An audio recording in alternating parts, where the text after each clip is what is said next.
GeM TV நேயர்களுக்கு அன்பு வணக்கங்களை கூறிக்கொண்டு வழக்கம் போல் விநாயகப் பெருமானை வணங்கி இன்றைய 12 ராசிகளுக்குரிய பலன்கள் இன்று 28/5/2025 வைகாசி மாதம் 14ஆம் நாள் விஸ்வாவசு வருடம் புதன்கிழமை அற்புதமான நல்ல நாள். இன்றைய சூரிய உதயம் காலை 5:42 சூரிய அஸ்தமனம் மாலை 6:31 இன்றைய ஆதிக்க கிரகம் புத பகவான். இன்று நாம் வழிபட வேண்டிய தெய்வம் பெருமாள் வழிபாடு செய்ய வேண்டும். இன்றைய விசேஷம் நல்ல சுப முகூர்த்த நாள். இன்றைய நாளிலே மன வாழ்க்கையிலே அடுத்து வைக்கின்ற தம்பதிகளுக்கெல்லாம் நெஞ்சார்ந்த ஆசீர்வாதங்கள். அக்னி நட்சத்திரம் நிறைவு. இன்றைய நாளிலே எல்லா ஆலயங்களிலேயும் இளநீர் அபிஷேகம் செய்து கொண்டிருக்கின்றார்கள். அதன் காரணமாகத்தானோ என்னவோ இந்த அக்னி வேளையிலேயும் இடையிடையே மழை பொழிந்து நம்மை எல்லாம் குளிர வைத்தது. அந்த அம்பாளுக்கு நன்றி செலுத்துவோம். இன்றைய நல்ல நேரம் காலை 9 மணி முதல் காலை 10:30 மணி வரை, மாலை 4:30 மணி முதல் மாலை 5:30 வரை. இன்றைய ராகு காலம் மதியம் 12 மணி முதல் மதியம் 1:30 மணி வரை. யமகண்டம் காலை 7:30 மணி முதல் காலை 9 மணி வரை. குளிகை நேரம் 10:30 மணி முதல் மதியம் 12 மணி வரை. இன்றைய சுபகோரை புதன்கோரை நேரம் காலை 6 மணி முதல் 7 மணி வரை. இன்றைய நட்சத்திரம் இன்று அதிகாலை 4:24 வரை ரோகிணி, அதன் பின்பு மிருகசீரிஷம் நட்சத்திரம். இன்றைய திதி இன்று காலை 7:03 வரை வளர்பிறை பிரதமை, அதன் பின்பு துதியை வருகின்றது. இன்றைய சந்திராட்டமம் இன்று அதிகாலை 4:24 வரை சுவாதி, அதன் பின்பு விசாக நட்சத்திரம். அடுத்து நாம் காண இருப்பது 12 ராசிகளுக்கான பலன்களை. மேஷ ராசி அன்பர்களே, இன்று சந்திரன் உங்கள் ராசிக்கு 2ஆம் இடத்திலே இருக்கின்றார். உங்களுடைய ராசி அதிபதி செவ்வாய் ராசிக்கு 4ஆம் இடத்திலே இருக்கின்றார். ஆகவே இன்றைய நாளிலே உங்களுக்கு பொருளாதாரம் திருப்திகரமாக இருக்கும். திருமணம் போன்ற சுபகாரிய பேச்சுவார்த்தைகள் இனிதே முடியும். உறவினர்களோடு இருந்து வந்த மன வருத்தங்கள் எல்லாம் தீரும். தொழில் மற்றும் வியாபாரத்திலே நல்ல முன்னேற்றம் உண்டாகும். அலுவலகத்திலே இருந்து வந்த நெருக்கடிகள் குறையும். வேலை இல்லாதவர்களுக்கு நல்ல வேலை கிடைக்கும். பிள்ளைகளால் பெருமை ஏற்படும். வாழ்க்கை துணையால் நல்ல மகிழ்ச்சி உண்டாகும். பழைய பாக்கிகள் வசூலாகும். காரிய வெற்றிகள் உண்டாகின்ற நாள். குலதெய்வ வழிபாடு வெற்றியை தரும். மனம் சந்தோஷமாக இருக்கும். வீடு வண்டி வாகன மாற்றம் ஒரு சிலருக்கு உண்டாகும். கூட்டு தொழில் செய்பவர்களுக்கு அதிலே நல்ல லாபம் உண்டாகும். எதிர்பார்த்த பணியிட மாற்றம் கிடைக்கும். மொத்தத்தில் சிறப்பான நாள். பொன் கிடைத்தாலும் புதன் கிடைக்காது என்று சொல்வார்கள். புதன்கிழமை நல்ல நாள். பெருமாள் வழிபாடு செய்து மேலும் நற்பலன்களை பெறுங்கள். வாழ்த்துக்கள். ரிஷபராசி அன்பர்களே, இன்று சந்திரன் உங்கள் ராசியிலேயே இருக்கின்றார். உங்களுடைய ராசி அதிபதி சுக்கிரன் ராசிக்கு 11ஆம் இடத்திலே இருக்கின்றார். ஆகவே இன்றைய நாளிலே மனம் சந்தோஷமாக இருக்கும். அலுவலகத்திலே புதிய பொறுப்புகள் வேலை பளுவை ஏற்படுத்தும். உடல் ஆரோக்கியம் திருப்திகரமாக இருக்கும். வெளியூர் பிரயாணங்கள் பெரும் வெற்றியை தரும். பண வரவு அதிகரிக்கும். பொருளாதாரம் திருப்திகரமாக இருக்கும். தொட்டதெல்லாம் பொன்னாகக்கூடிய அற்புதமான நாள். கடன் பிரச்சனைகள் முற்றிலுமாக முடிவுக்கு வரும். வேலை இல்லாதவர்களுக்கு நல்ல வேலை கிடைக்கும். நண்பர்கள் மூலம் அனுகூலம் உண்டாகும். மனம் மிகவும் உற்சாகமாக காணப்படக்கூடிய நல்ல நாள். நீண்ட நாட்களாக குழந்தை பாக்கியத்திற்காக காத்திருந்த தம்பதிகளுக்கு குழந்தை பாக்கியம் உண்டாகும். தொழில் மற்றும் வியாபாரத்திலே நல்ல முன்னேற்றம் ஏற்படும். காரிய தடைகள் எல்லாம் விலகி எடுக்கின்ற முயற்சிகளிலே பெரும் வெற்றி கிடைக்கின்ற நல்ல நாள். பெருமாள் வழிபாடு செய்யுங்கள். வாழ்த்துக்கள். மிதுன ராசி அன்பர்களே, இன்று சந்திரன் உங்கள் ராசிக்கு 12ஆம் இடத்திலே இருக்கின்றார். உங்களுடைய ராசி அதிபதி புதன் ராசிக்கு 12ஆம் இடத்திலே இருக்கின்றார். ஆகவே வெளிநாடு செல்லும் பாக்கியம் ஒரு சிலருக்கு உண்டாகும். தொழில் சம்பந்தமான புதிய கடன் எதுவும் இன்றைய நாளிலே வாங்கக்கூடாது. தேவையில்லாமல் மற்றவர்களுடைய விஷயங்களிலே தலையிடாதீர்கள். குலதெய்வ வழிபாடு வெற்றியை தரும். வீண் வாக்குவாதங்களை எல்லாம் தவிர்க்க வேண்டிய நாள். வீண் விரயங்கள் ஒரு சிலருக்கு உண்டாகலாம். கவனமாக இருக்க வேண்டும். காரிய அனுகூலம் உண்டாகும். மேலதிகாரிகளால் நெருக்கடிகள் உண்டாகும். எனவே அலுவலகத்திலே மேலதிகாரிகளை அனுசரித்து செல்வது நல்லது. பொருளாதாரம் நெருக்கடியாக இருக்கின்றது.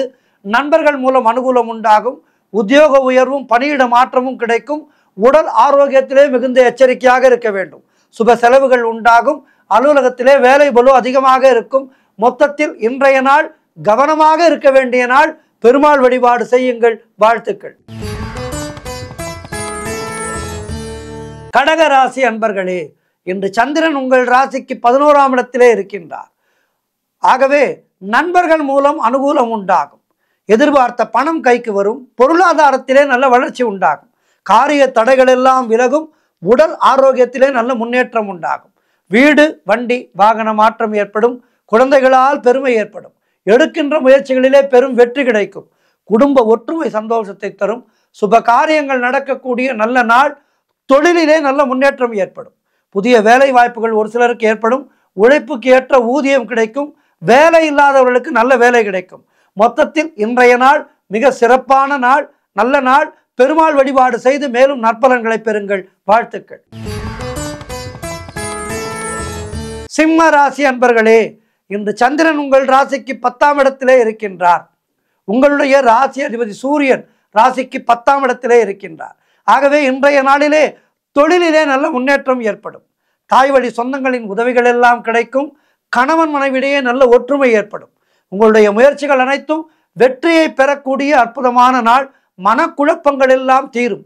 புதிய முயற்சிகள் கைகூடும். கடன் தொல்லைகள் விலகும். திருமணம் போன்ற சுபகாரிய பேச்சுவார்த்தைகள் இனிதே முடியும். உடல் ஆரோக்கியம் சிறப்பாக இருக்கும். வீடு கட்டுவதற்கான முயற்சிகளிலே பெரும் வெற்றி கிடைக்கும். பொருளாதாரம் திருப்திகரமாக இருக்கின்றது. காரிய அனுகூலம் உண்டாகும். ஒரு சிலருக்கு உத்தியோக வகையிலே நல்ல மாற்றம் ஏற்படும். சிறப்பான நாள் இது. பெருமாள் வழிபாடு செய்யுங்கள். வாழ்த்துக்கள். கன்னி ராசி அன்பர்களே, இன்று சந்திரன் உங்கள் ராசிக்கு 9ஆம் இடத்திலே இருக்கின்றார். உங்களுடைய ராசி அதிபதி புதன் ராசிக்கு 9ஆம் இடத்திலே இருக்கின்றார். ஆகவே இன்றைய நாளிலே குழந்தை பாக்கியத்திற்காக காத்திருக்கின்ற தம்பதிகளுக்கு குழந்தை பாக்கியம் உண்டாகும். நீங்கள் நினைத்தது அனைத்தும் நல்லபடியாக நடக்கக்கூடிய அற்புதமான நாள். வீடு வண்டி வாகன மாற்றம் ஏற்படும். குலதெய்வ வழிபாடு வெற்றியை தரும். அலுவலகத்திலே புதிய வாய்ப்புகள் வெற்றியை தரும். உங்களுடைய தொழில் தொடங்கும் முயற்சிகள் பெரும் வெற்றியை பெறும். காரிய தடைகள் எல்லாம் விலகும். அலுவலகத்திலே வேலை பார்ப்பவர்களுக்கு பதவி உயர்வு சம்பள உயர்வு போன்றவை சந்தோஷத்தை தரும். திருமணம் போன்ற சுபகாரிய பேச்சுவார்த்தைகள் கைகூடி வரும். நண்பர்கள் உறவினர்களால் நல்ல ஆதாயம் உண்டாகும். எதிர்பார்த்த பணம் கைக்கு வரும். சிறப்பான நாள். பெருமாள் வழிபாடு செய்யுங்கள். வாழ்த்துக்கள்.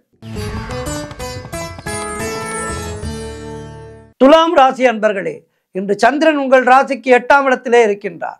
உங்களுடைய ராசி அதிபதி சுக்கிரன் ராசிக்கு 6ஆம் இடத்திலே இருக்கின்றார். இன்று நாள் முழுவதும் உங்களுக்கு சந்திராட்டமும் இருக்கின்றது. தேவையில்லாத பயத்தை தவிர்த்து கொள்ளுங்கள். மனக்குழப்பத்தையும் பதற்றத்தையும் ஏற்படுத்தக்கூடிய நாள். ஆகவே மனதை தெளிவாக வைத்துக் கொள்ளுங்கள். ராமநாமம் ஜெபித்துக் கொண்டே இருங்கள். வேலையிலே மாற்றம் ஏற்படும். கூட்டு தொழில் செய்பவர்களுக்கு புதிய முதலீடுகளை தவிர்க்க வேண்டிய நாள். புதிய முயற்சிகளை தவிர்க்க வேண்டிய நாள். குலதெய்வ வழிபாடு மன அமைதியை தரும். வேலை செய்யும் இடத்திலே மற்றவரை பற்றி எதுவும் பேசாதீர்கள். கோபத்தை முற்றிலுமாக தவிர்த்து கொள்ளுங்கள். புதிதாக கடன் வாங்காதீர்கள். நீங்களும் கடன் கொடுக்காதீர்கள். கணவன் மனைவிக்குள் சண்டை சச்சரவுகள் ஏற்படும். கவனமாக இருக்க வேண்டும். மொத்தத்தில் எதிலும் எச்சரிக்கையாக செயல்பட வேண்டிய நாள். பெருமாள் வழிபாடு செய்யுங்கள். வாழ்த்துக்கள்.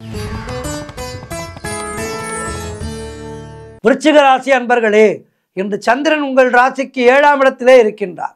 உங்களுடைய ராசி அதிபதி செவ்வாய் ராசிக்கு 9ஆம் இடத்திலே இருக்கின்றார். ஆகவே இன்றைய நாளிலே திருமணத்துக்கு காத்திருக்கின்ற வரன்களுக்கு திருமணம் நிச்சயமாகும். உங்களுடைய பழைய பாக்கிகள் எல்லாம் வசூலாகும்.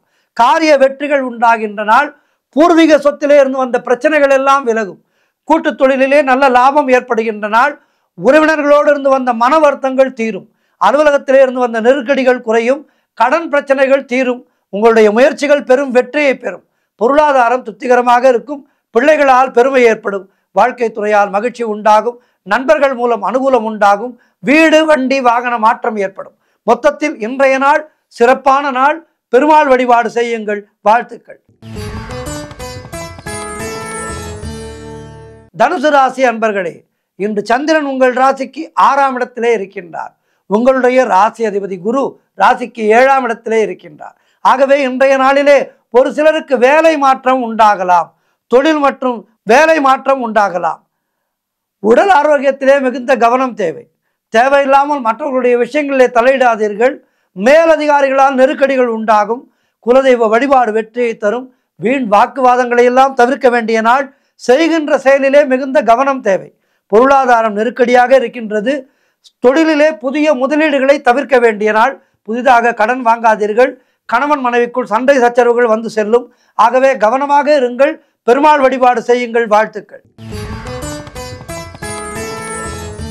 மகர ராசி அன்பர்களே, இன்று சந்திரன் உங்கள் ராசிக்கு 5ஆம் இடத்திலே இருக்கின்றார். உங்களுடைய ராசி அதிபதி சனி ராசிக்கு 2ஆம் இடத்திலே இருக்கின்றார். ஆகவே இன்றைய நாளிலே பிள்ளைகளால் பெருமை ஏற்படும். வெளியூர் பிரயாணங்கள் பெரும் வெற்றியை தரும். சிலருக்கு குழந்தை பாக்கியம் ஏற்படும். உறவினர்களோடு இருந்து வந்த மன வருத்தங்கள் தீரும். வேலையிலே எதிர்பார்த்த இடமாற்றம் அமையும். முன்னோர்களுடைய சொத்திலிருந்து உங்களுக்கு வர வேண்டிய பணம் கைக்கு வரும். உடல் ஆரோக்கியம் திருப்திகரமாக இருக்கும். தொழில் மற்றும் வியாபாரத்திலே நல்ல முன்னேற்றம் ஏற்படும். காரிய தடைகள் எல்லாம் விலகி எடுக்கின்ற முயற்சிகளிலே பெரும் வெற்றி கிடைக்கின்ற நல்ல நாள். மனம் மிகவும் உற்சாகமாக காணப்படக்கூடிய நல்ல நாள். பணவரவு அதிகரிக்கும். தொட்டதெல்லாம் பொன்னாக கூடிய அற்புதமான நாள். வாழ்க்கை துணையால் மகிழ்ச்சி உண்டாகும். பெருமாள் வழிபாடு செய்யுங்கள். வாழ்த்துக்கள். கும்பராசி அன்பர்களே, இன்று சந்திரன் உங்கள் ராசிக்கு 4ஆம் இடத்திலே இருக்கின்றார். உங்களுடைய ராசி அதிபதி சனி ராசியிலேயே இருக்கின்றார். ஆகவே இன்றைய நாளிலே வீடு வண்டி வாகன மாற்றம் ஏற்படும். நீங்கள் நினைத்தது அனைத்தும் நல்லபடியாக நடக்கக்கூடிய அற்புதமான நாள். உத்தியோகத்திலே சம்பள உயர்வு, பதவி உயர்வு, இடமாற்றம் கிடைக்கும். குழந்தை பாக்கியம் இல்லாத தம்பதியினருக்கு குழந்தை பாக்கியம் உண்டாகும். குலதெய்வ வழிபாடு அனுகூலத்தை தரும். முன்னோர்களுடைய ஆசீர்வாதம் பரிபூர்ணமாக கிடைக்கின்ற நல்ல நாள். தொழிலிலே நல்ல வளர்ச்சி உண்டாகும். கணவன் மனைவியிடையே நல்ல ஒற்றுமை ஏற்படும். வீடு வண்டி வாகன மாற்றம் ஏற்படும். பணப்பற்றாக்குறை தீரும். குழந்தைகளால் மகிழ்ச்சி உண்டாகும். வீட்டிலே சுபகாரியங்கள் நடைபெறக்கூடிய நல்ல நாள். சிறப்பான நாள் இது. கும்பராசினருக்கு பெருமாள் வழிபாடு செய்யுங்கள். வாழ்த்துக்கள். மீனராசி அன்பர்களே, இன்று சந்திரன் உங்கள் ராசிக்கு 3ஆம் இடத்திலே இருக்கின்றார். உங்களுடைய ராசி அதிபதி குரு ராசிக்கு 4ஆம் இடத்திலே இருக்கின்றார். ஆகவே இன்றைய நாளிலே உங்களுடைய முயற்சிகள் எல்லாம் கைகூடும். வேலை இல்லாதவர்களுக்கு நல்ல வேலை கிடைக்கும். நீண்ட நாட்களாக எதிர்பார்த்த காரியம் ஒன்று இன்று நல்லபடியாக நடக்கும். கடன் பிரச்சனைகள் முடிவுக்கு வரும். கணவன் மனைவிக்குள் இருந்து வந்த பிரச்சனைகள் எல்லாம் சரியாகும். பொருள் வரவும் தனலாபமும் அதிகரிக்கின்ற நாள். திடீர் அதிர்ஷ்டங்கள் சிலருக்கு தேடி வரும். தந்தை உறவு வழியிலே நல்ல அனுகூலம் உண்டாகும். தொழில் மற்றும் வியாபாரத்திலே நல்ல வளர்ச்சி உண்டாகும். திருமணம் போன்ற சுபகாரிய பேச்சுவார்த்தைகள் இனிதே முடியும். உடல் ஆரோக்கியத்திலே நல்ல முன்னேற்றம் ஏற்படும். நண்பர்கள் மூலம் எதிர்பார்த்த உதவிகள் கிடைக்கும். வேலையிலிருந்து வந்த பிரச்சனைகள் எல்லாம் சரியாகும். மொத்தத்தில் இன்றைய நாள் சிறப்பான நாள். பெருமாள் வழிபாடு செய்து மேலும் நற்பலன்களை பெறுங்கள். வாழ்த்துக்கள். 12 ராசியினருக்கும் இன்றைய நாள் சிறப்பான நாளாக அமைய பிரார்த்திக்கின்றேன். அனைவரும் பெருமாளை வழிபட்டு உய்ய வேண்டுகின்றேன். நன்றி, வணக்கம். இன்றைய ஆன்மீக தகவல். எடுத்த காரியத்தை, அதாவது தனக்கு கொடுக்கப்பட்ட வேலையை மிக கிரமமாக சரியாக செய்கின்ற ஒரு தெய்வத்தை பற்றித்தான் இன்றைக்கு நாம் பார்க்க இருக்கின்றோம். தர்மராஜன் என பெயர் பெற்ற யமதர்மனை பற்றிய யமதர்மனுடைய வரலாற்றை இன்றைய ஆன்மீக தகவலிலே பார்க்க இருக்கின்றோம். உலகிலே பிறந்தவர்கள் அனைவரும் இறந்தே தீர வேண்டும் என்பது வாழ்க்கை நியதி. இங்கு ஒரு விஷயம் எனக்கு நினைவுக்கு வருகின்றது. மார்க்கண்டேயன் சிவபக்தன். மார்க்கண்டேயனுக்கு 16 வயதிலே மரணம் என்பது நிச்சயிக்கப்பட்டது. ஆனால் மார்க்கண்டேயனுடைய தாய் தந்தை இருவருமே சிவபக்தர்கள். மார்க்கண்டேயனும் சிவபக்தன். மார்க்கண்டேயன் பிறந்ததே சிவனுடைய அருளினாலே தான். ஆக அந்த 16வது வயதிலே மார்க்கண்டேயன் இறக்க வேண்டும் என்கின்ற நியதி இருக்கும்போது மார்க்கண்டேயனை யமதர்மன் பிடிக்க வரும்போது, பாசக்கயிறை வீசும்போது சிவபெருமான் தடுக்கின்றார். விதியை மாற்று, அவனுக்கு இறப்பு கிடையாது என்று சொல்கின்றார். ஆனால் யமதர்மன் சிவனே தடுத்தாலும் என்னுடைய கடமையை நான் செய்வேன் என்று சொல்லி மார்க்கண்டேயன் மேல் பாசக்கயிறை வீசுகின்றார். கோபம் கொண்ட சிவபிரான் யமதர்மனை எட்டி உதைக்கின்றார். அதோடு யமதர்மனுடைய அந்த செயல்பாடு நின்றுவிட்டது. பூலோகம் நிரம்பி வழிய ஆரம்பிக்க பூமாதேவி சிவனை வணங்கி யமதர்மனுக்கு மீண்டும் பணியை அளித்து என்னுடைய பாரத்தை குறைப்பாயாக என்று சிவபெருமானிடம் வேண்டுகின்றான். ஆக தான் எடுத்துக்கொண்ட அந்த பணியிலே மிக மிக உறுதியாக இருந்து தர்மத்தை காத்தவன் யமதர்மன். அதனால்தான் யமனுக்கு யம தர்மராஜன் என்று பெயர். ஆண்டாண்டுதோறும் அழுது புரண்டாலும் மாண்டோர் திரும்பி வரமாட்டார் என்பதும் அனைவருக்கும் தெரிந்ததுதான். மரணம் எனும் நிகழ்வை கட்டுப்படுத்துகின்ற தேவன் யமன். அவனுக்கு யம தர்மன் என்றும் தர்மராஜன் என்றும் பெயர் உண்டு. காலம் தவறாமல் உயிர்களை கவர்வதால் அவனுக்கு காலன் என்கின்ற மற்றொரு பெயரும் உண்டு. ஆகவே இந்த யமதர்மன் அஷ்டதிக் பாலகர்களிலே தென்திசை காவலனாக இருக்கின்றார். மகாவிஷ்ணுவினுடைய பாரம்பரியத்திலே தோன்றியவன் யமதர்மன். மகாவிஷ்ணுவிடமிருந்து தோன்றியவர் பிரம்மதேவன். அவரிடமிருந்து தோன்றியவர்கள்தான் மரிசி, காசியபர், சூரிய தேவன் ஆகியோர். சூரியனிடமிருந்து தோன்றியவன் யமதர்மன், சூரிய புத்திரன் யமதர்மன். அவனுக்கு அதனாலேயே சூரிய புத்திரன் என்ற இன்னொரு பெயரும் உண்டு.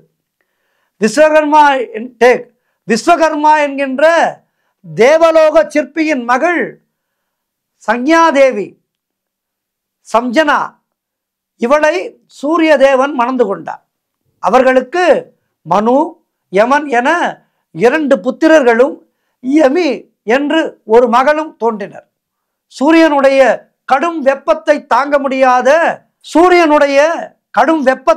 முடியாத சம்ஜனா தனது நிழலான சாயாவை சூரியனிடம் விட்டுவிட்டு தவம் புரிய வெகு தூரம் சென்று விட்டார்.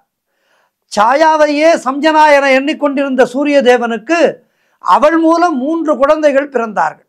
அவர்கள் சனி, மனு, தப்தி ஆகியோர். யமனும் சனியும் சூரிய புத்திரர்கள், எனவே சகோதரர்கள் ஆவார்கள். யமன் இயற்கையிலேயே மிகுந்த ஞானஸ்தன், நீதி நேர்மை தவறாதவன், சத்தியத்தினுடைய பிரதிநிதியாக இருக்கின்றவன். சம்ஜனாவின் நிழல்தான் சாயா என்கின்ற உருவத்தில் சூரியனுடைய பத்னியாக வாழ்ந்து கொண்டிருந்ததை அறிந்த யமன் சாயாவை குற்றம் சாட்டினான். அவள் சூரியனை ஏமாற்றுவதாக கூறி கோபத்திலே காலால் உதைத்தான். இதனால் கோபமடைந்த சாயா யமனுக்கு கால்களிலே ஆறாத புண் ஏற்பட்டு துன்பப்படுமாறு சாபம் அளித்து விட்டான். சூரியனுடைய ஆணைப்படி யமன் சிவனை குறித்து கடும் தவம் ஏற்றினான். சிவபெருமான் தோன்றி அவனை தென் திசைக்கு காவலனாக்கி மனித உயிர்களின் ஆயுள் முடியும் போது அவற்றை கவர்ந்து பாவங்களுக்கேற்ப தண்டனை அளிக்கவும் புண்ணிய பலன்கள் ஏற்ப அவர்களுக்கு வாழ வழி செய்வதற்கும் அதிகாரத்தை வழங்கி அவனை நரகலோகம் எனும் யமலோகத்துக்கே அதிபதியாக்கினார். 2 கூரிய சிகரங்களிடையே அதல பாதாளத்தில் அக்னி 6 சிகரங்களை இணைத்து கட்டப்பட்ட ஒரு தலைமுடியிலே ஒரு சிம்மாசனம் கட்டி தொங்கவிடப்பட்டிருக்க அதிலே அமர்ந்துதான் யமதர்மன் நீதி வழங்குகின்றான். அவனது நீதியின் தன்மை எள்ளளவு மாறினாலும் அந்த சிம்மாசனம் அருந்து அதனுடன் யமனும் அக்னி ஆற்றிலே விழுந்து விடுவான் என்பதுதான் அவனுக்கு விதிக்கப்பட்டது. இத்தகைய சூழ்நிலையிலேதான் யமன் நியாயம் வழங்கி கொண்டிருக்கின்றான் நமக்கெல்லாம். சிவபெருமான் தனது வாகனத்துக்கு சமமான ஒரு வாகனத்தை யமனுக்கு தர விரும்பினார். ரிஷபத்தை போலவே தோற்றமுடைய கரிய எருமை மாடு ஒன்றை உருவாக்கி யமனுக்கு வாகனமாக அருளினார். விஷ்ணுவனுடைய அம்சமான யமனுக்கு ஜீவன்களின் பாப புண்ணியங்களை அனுசரித்து நீதி வழங்குகின்ற அதிகாரத்தையும் சிவபெருமான் அளித்தார். இந்த பணியை தவறின்றி செய்ய யமனுக்கு பல தடவை அக்னி பரீட்சை நிகழ்ந்தது. அவற்றிலெல்லாம் தவறாமல் தனது கடமையை செய்தவன் யமதர்மன். அதிலே ஒரு பரீட்சை தான் மார்கண்டேயனுடைய நிகழ்வு. ஆனால் ஸ்ரீராம அவதார முடிவிலே யமனுக்கு ஒரு பெரும் சோதனை ஏற்பட்டது. ராவண சம்ஹாரத்துக்கு பிறகு ஸ்ரீராமன் அயோத்தி திரும்பி முடிசூட்டி கொண்டான். இருந்தாலும் யாரோ ஒருவன் சொன்ன அபவாதத்துக்காக சீதையை காட்டுக்கு அனுப்ப நேர்ந்தது. வால்மீகி மகரிஷியினுடைய ஆசிரமத்திலே ராமனின் புதல்வர்கள் லவ குசர்கள் தோன்றினார்கள். ஸ்ரீராமன் அனுப்பிய அஸ்வமேத யாக குதிரையை லவகுசர்கள் தடுத்து அதனால் ராமனே தன் புதல்வர்களை எதிர்த்து போராடுகின்ற நிலைமையும் உருவாயிற்று. பின்னர் லவகுசர்கள் யார் என்று அறிந்து மனமகிழ்ந்து ஸ்ரீராமர் அவர்களை தழுவிக்கொண்டு முறைப்படி பட்டம் சூட்டினார். ஸ்ரீராமன் தனது அவதாரத்தின் கடமைகளை முடித்து மீண்டும் வைகுண்டம் செல்ல தருணமும் வந்தது. இந்த பணி நிறைவேற யமனுடைய கடமை முக்கியமாக இருந்தது. காரணம், ராமர் மனித அவதாரத்திலே வந்திருக்கின்றார். மனிதர்களைப் போல வாழ்ந்தார். மனிதர்களுக்கெல்லாம் எடுத்துக்காட்டாக வாழ்ந்தார். ஆகவே மனித உருவோடு அவர் மரணம் என்கின்ற ஒன்றை தழுவ வேண்டும்.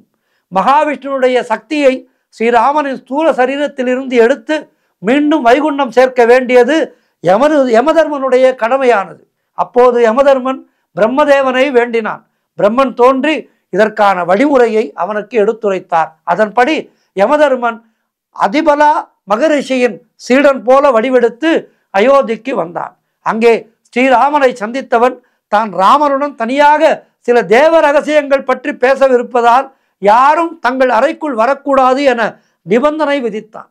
அவனது விருப்பப்படியே ஸ்ரீராமனும் தன்னுடைய சகோதரனான லக்ஷ்மணனை அழைத்து அறைக்கு வெளியே காவலுக்கு நிறுத்தினார். தாங்கள் பேசி முடிக்கும் வரையிலும் எவராக இருந்தாலும் உள்ளே விடக்கூடாது என உத்தரவிட்டார். யமனும் ஸ்ரீராமனும் அறைக்குள் சென்று பேசத் துவங்கினர். அப்படி பேசிக்கொண்டிருந்த போது துர்வாச முனிவர் அங்கு வந்து சேர்ந்தார். ஸ்ரீராமனை பார்க்க வேண்டும் என்று வலியுறுத்தினார். துர்வாசர் மிகப்பெரிய கோபக்காரர். லக்ஷ்மணன் அனுமதிக்கவில்லை. ஆனால் துர்வாசர் அவனை அலட்சியப்படுத்தி லக்ஷ்மணன் அவரை அனுமதிக்கவில்லை என்றாலும் துர்வாசர் லக்ஷ்மணனை அலட்சியப்படுத்திவிட்டு கோபத்தோடு ராமன் இருக்கின்ற அறைக்குள் சென்று விட்டார். இதனால் தன்னுடைய கடமையை சரியாக செய்ய முடியவில்லையே என கலங்கினான் லக்ஷ்மணன். சரையு நதிக்கரைக்கு ஓடோடி சென்று ஸ்ரீராம் ஸ்ரீராம் என்று ஜபித்தபடியே ஆற்றுக்குள்ளே இறங்கி பிராண தியாகம் செய்து விட்டான். தகவல் அறிந்த ஸ்ரீராமன் யார் தடுத்தும் கேளாமல் லக்ஷ்மணனை தேடி சரையு நதியிலே குதித்து அதன் வெள்ளத்திலே மூழ்கினார். அதோடு ராமாவதாரம் முடிந்தது. யமதர்மன் தன்னுடைய கடமையை முடித்து கொண்டு யமதர்மன் தன்னுடைய கடமையை முடித்து கொண்டு ராம லக்ஷ்மணர்களின் ஆத்மாக்கள் வைகுண்டத்தை அடைய வழி செய்தான். நசிகேதஸ் என்பவன் யமதர்மராஜனை சந்தித்து அவனோடு பேசி தனது சந்தேகங்களை தீர்த்து கொண்டதாக உபநிடதம் கூறுகின்றது. அதுபோலவே ஸ்ரீராமனும் யமனோடு உரையாடி பிறப்பு இறப்பு ஆத்ம விடுதலை பற்றிய பல தத்துவங்களை தெரிந்து கொண்டார்.